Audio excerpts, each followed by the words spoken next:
Asia ఖండంలోని అతిపెద్ద pyramid జ్ఞాన మందిరం మా కోనసీమలో, అది కూడా బొబ్బర్లంకి దగ్గరలో ఉన్న పేరవరం ఉచ్చిరి గ్రామం మధ్యలో గోదావరి ఒడ్డు పక్కన నిర్మించారు. ఈ నవంబర్ 11వ తారీఖున ఉదయం 11 గంటల 11 నిమిషాలు 11 సెకండ్లకి దీన్ని ఓపెన్ చేస్తున్నారు. ఓ పక్క అందమైన గోదావరి, మరో పక్క జ్ఞాన మందిరం. మెడిటేషన్ చేసుకోవడం ఇంతకన్నా అందమైన ప్లేస్ దొరకదు. ప్రస్తుతం నిర్మాణ దశలో ఉంది. ఇప్పటి వరకు డోనర్స్ ద్వారా వచ్చిన డబ్బుతో ఇలా కట్టారు. 2,000 మందికి పైగానే దీంట్లో కూర్చొని మెడిటేషన్ చేసుకోవచ్చు.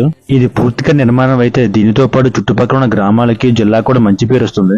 ముఖ్యంగా కోనసీమ వాళ్ళు, దీని చుట్టుపక్కల ఉన్న ప్రాంతాల వాళ్ళు డొనేషన్ రూపంలో దీనికి డబ్బు సహాయం చేస్తే ఇది పూర్తిగా డెవలప్ అయ్యి ఆ చుట్టుపక్కల ఉన్న ప్రాంతాలు కూడా ఎంతో కొంత డెవలప్ అవుతాయి. పెద్ద పిరమిడ్ మన గోదావరి ఒడ్డు పక్కన నిర్మిస్తున్నారంటే మనం కూడా నైతిక బాధ్యత వహించాలి.